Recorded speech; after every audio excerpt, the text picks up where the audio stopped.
My dearest one, as you settle in and let your mind drift, allow me to tell you a story, a gentle tale of adventure on the shimmering seas, of a peculiar curse, and the enduring power of friendship and affection.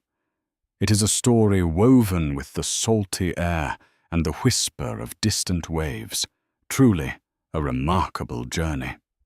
Our tale begins many years ago, under a sky as vast and blue as your deepest dreams.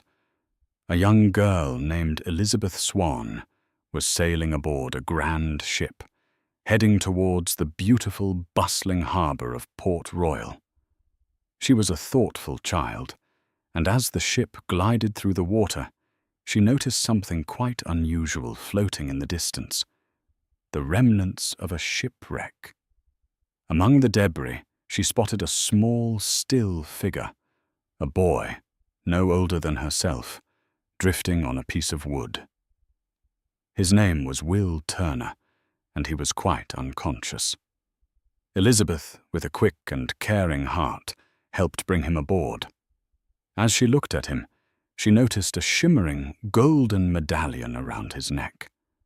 Fearing that if discovered, it might mark him as a pirate, she gently removed it and kept it safe, a secret tucked close to her heart. Little did she know, this small act would one day set many great events into motion. 10 years softly passed, and Elizabeth had blossomed into a graceful young lady, living comfortably with her father, Governor Weatherby Swan, in Port Royal. Will Turner, now a handsome and skilled young man, worked quietly as a blacksmith, his days filled with the ringing of hammer on anvil. He often thought of Elizabeth, though their stations in life kept them apart, a gentle longing in his heart. On a day bathed in bright sunshine, the esteemed Lieutenant James Norrington, a very proper naval officer, chose to propose marriage to Elizabeth. It was a day of grand dresses and expectations, but as Norrington spoke, Elizabeth, feeling a little overwhelmed by the tight laces of her corset, found herself losing her footing on the ramparts. Down she tumbled, a graceful descent into the clear harbour waters below. As she entered the water, the golden medallion, which she still wore secretly, slipped from her neck and plunged to the seabed. And it was at this very moment, as if awakened by a silent call, that a most unusual ship, the Black Pearl, its sails dark and tattered out, began to approach Port Royal. Its captain, a rather flamboyant and quick-witted fellow named Jack Sparrow, had just arrived himself in a charmingly dilapidated little boat, and had found himself in a spot of trouble with the authorities. When Elizabeth fell, Jack, with surprising agility, dove in and rescued her from the deep. However, his peculiar manner and reputation as a pirate meant he was swiftly apprehended by Lieutenant Norrington's men. That night, a strange and unsettling calm fell over Port Royal.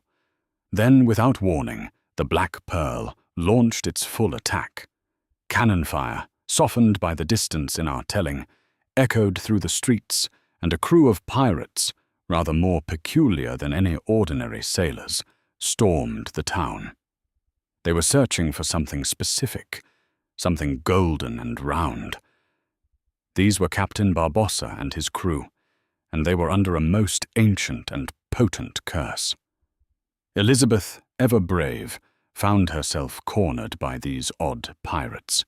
To protect her town and her father, she boldly claimed the protection of Parley, and revealed herself, not as Elizabeth Swan, but as Elizabeth Turner, clutching the medallion.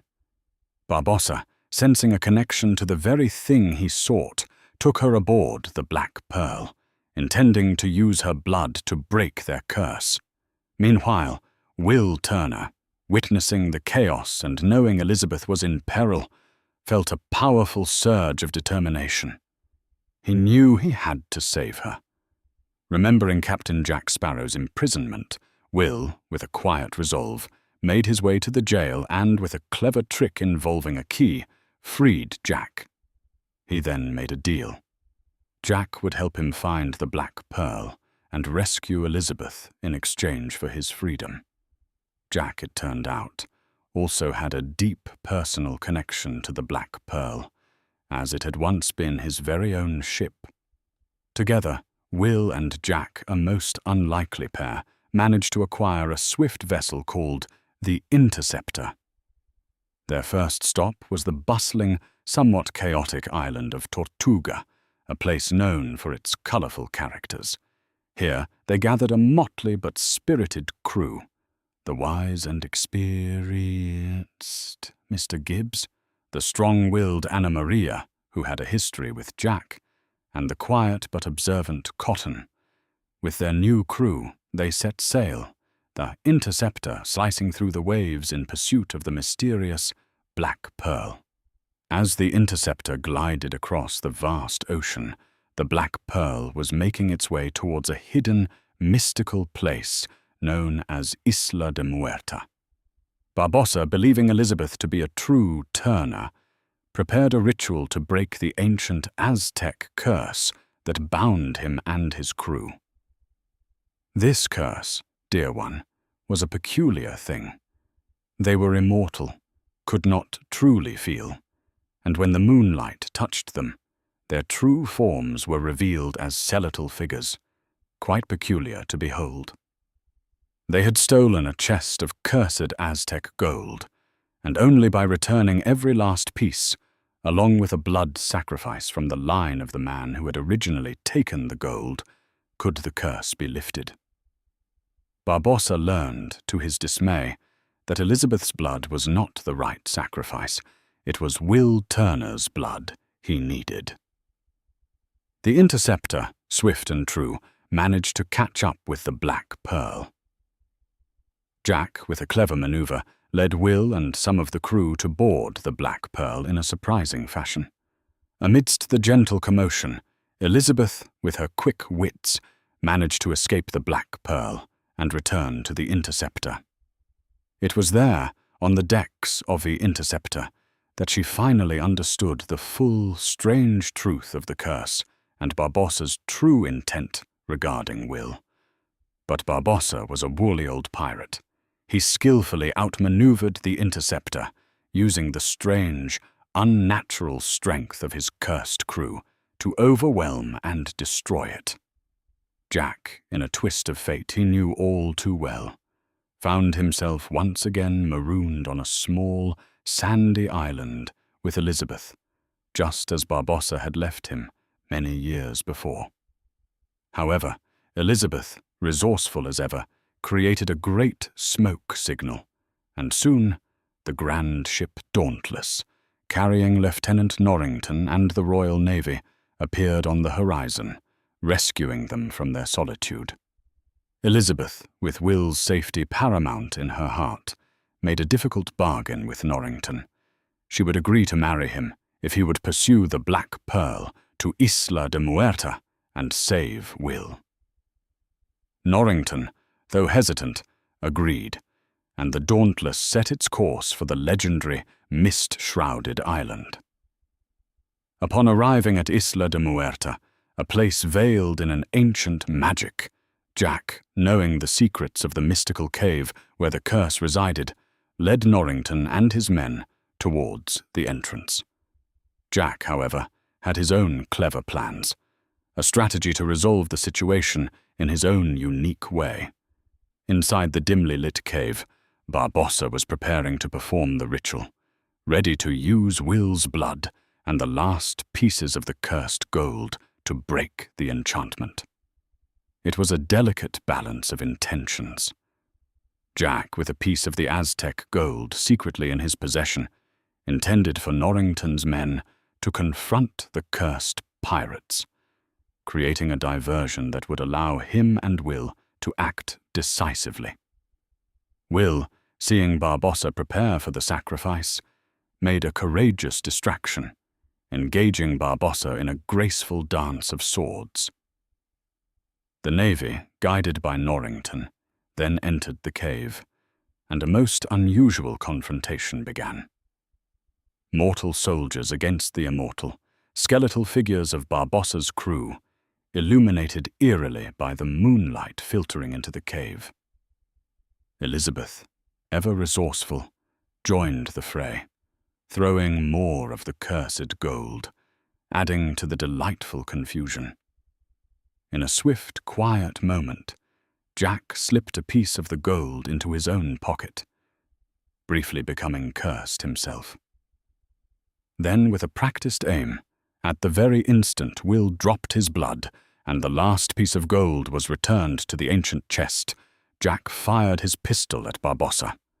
The curse, broken by the final act, lifted from Barbossa, and he, now a mere mortal once more, gently faded away. With the curse lifted, Barbossa's crew was subdued. The peculiar magic that had bound them was gone. Will and Elizabeth were safe, their hearts filled with relief. However, Jack, true to his nature, found himself once again in a spot of trouble, arrested by Norrington for his pirate ways. Back in Port Royal, under a sky full of gentle clouds, Jack was led to the gallows.